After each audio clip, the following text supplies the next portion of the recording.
Bonjour les gars, je suis Cédric, étudiant en chimie. Moi c'est Francky, étudiant en informatique industrielle. Ok, mon frère et moi aujourd'hui nous avons décidé de vous parler du don du président de la République. Ouais, qui sont les ordinateurs PB, HIV, Higher Education Vision, les ordinateurs que le président de la République a bien voulu nous offrir et qu'il offre aujourd'hui. Ok, de manière générale, nous voulons d'abord vous parler du projet, de l'idée. Merci Monsieur le Président, vous avez vraiment très bien pensé en voulant nous offrir les ordinateurs. Juste le seul problème est que vous avez eu une bonne idée, mais vous avez confié ce projet à des incompétents. Incompétents pourquoi? Incompétents parce qu'aujourd'hui nous avons les mauvais résultats. Oui, Déjà. nous avons des mauvais résultats parce qu'on peut le constater sur les réseaux sociaux. L'équivalent est élevé au niveau de la capacité de stockage de ces ordinateurs-là, qui sont des systèmes SSD et 32 Go, assez faibles pour stocker des données. Oui, déjà parce que, déjà c'est vrai, le système SSD en termes de disque dur est la technologie la plus poussée aujourd'hui dans le monde entier en matière de disque dur.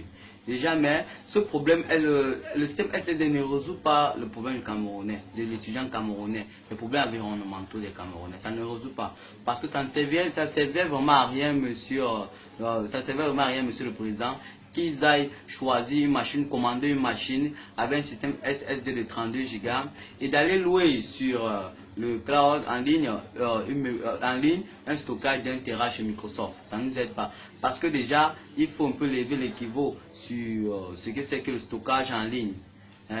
Le stockage en ligne déjà. Parce que déjà, le stockage en ligne, ça consiste à faire quoi? Monsieur Francky. Oui, le stockage en ligne, c'est quelque chose de très intéressant. C'est très bien parce que lorsqu'on stocke en ligne, on a la possibilité d'avoir accès à nos données n'importe où, n'importe quand. Mais là, la condition sine qua non, c'est qu'il faut avoir une connexion Internet. Et là, nous savons au Cameroun, avec tous les opérateurs de réseau que nous on a ici, on n'est pas toujours satisfait, même déjà sur nos téléphones.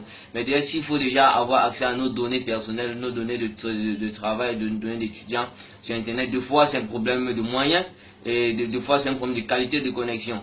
Et il y a aussi un problème au niveau des gens qui doivent connaître la technologie. Les gens ne connaissent pas. Or, les gens étaient imprégnés depuis des années aujourd'hui avec le système de stockage local. Parce que là, c'est un stockage en ligne. Là, il faut aussi prendre ça en compte. Ok.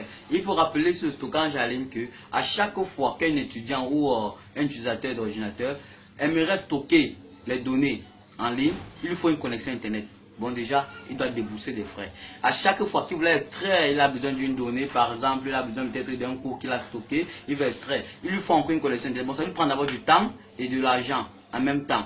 Et je rappelle ceci, le grand inconvénient encore c'est quoi? C'est que à chaque fois, tu peux avoir la connexion, tu peux avoir ton argent, tu peux avoir de la connexion, mais il y a perturbation des réseaux. Bon, ça veut dire qu'à l'instant T là, tu ne peux pas avoir accès à tes données. Or, dans ce que le professeur appelait ancien système HDD, pour stocker les données ou bien pour extraire les données, il faut juste que ton PC soit allumé. Si elle est alimentée, c'est fini. Il n'y a que l'énergie qui peut t'empêcher d'avoir accès. Bon, vraiment, il a très mal pensé en allant choisir ce système-là. Donc, ils ne disent pas le contraire. Oui, et ça, c'est mettre la charrue avant le bœuf. Et on constate qu'il insiste en voulant toujours nous convaincre sur ce que c'est la nouvelle technologie SSD. Ça ne résout pas le problème de nos étudiants. On n'a pas le temps et les moyens d'aller sur le net tout le temps vérifier et consulter notre stockage. C'est un peu ça, c'est mettre la charrue un peu. Il insiste toujours.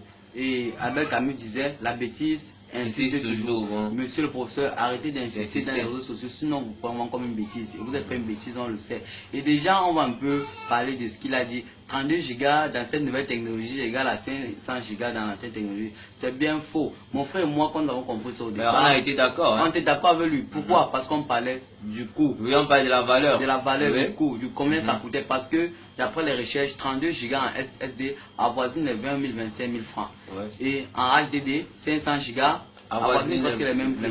En termes de coût, il pouvait avoir raison. Si par exemple sur les médias disaient la même chose, qui parlait du coût, on devait dire que nous avait raison, on a plutôt mal compris. Ouais. Mais comme il insiste sur la capacité locale, hein, c'est faux.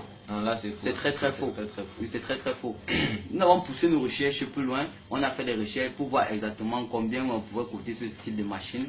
Et on a découvert sur le site Alibaba. Et allez-y, vous tapez mini laptop, vous tapez 2 Go/32.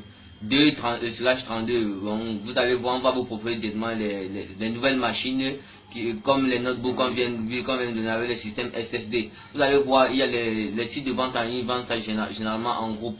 Et lorsque nous on fait le ratio en faisant les calculs, les conversions et tout ça, on se rend compte qu'un ordinateur coûte combien dans les 50 000. Ça ne coûte pas 50 à 60 000. 50 Ils à nous ont fait 60 000. comprendre que la machine coûtait dans les 300 000 francs.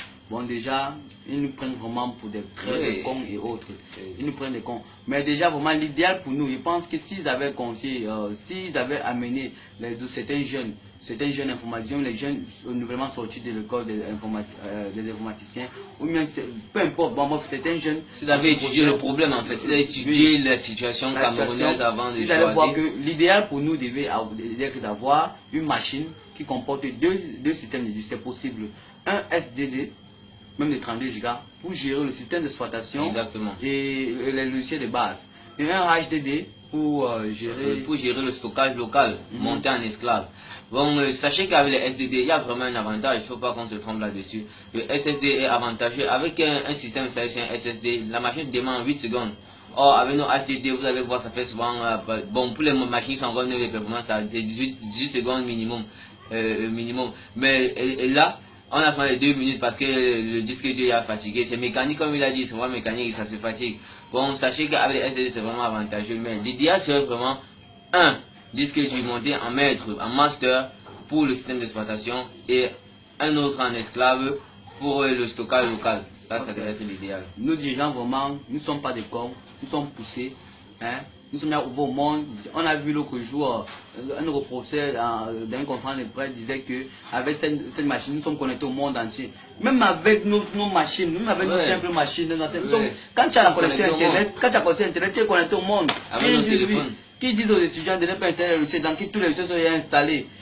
Peu importe, quand on donne une machine, quand on met une machine à deux étudiants de deux facultés différentes, Francky et moi qui fait informatique industrielle, moi qui fais chimie, c'est que si on n'installe pas les mêmes logiciels forcément. Non, pas du tout. On peut avoir même peut-être, on n'a pas le même logiciel. Bon, nous savons tout ça. Vraiment, accepter d'aller faire bon, faut demander excuse à la population, on va comprendre, c'est tout. Essayez pas de rattraper, ne donnez pas des expressions qui ne tiennent pas debout. Vraiment, les gars, partager ça pour vraiment faire comprendre au gouvernement que les étudiants sont éveillés, nous sommes plus les enfants.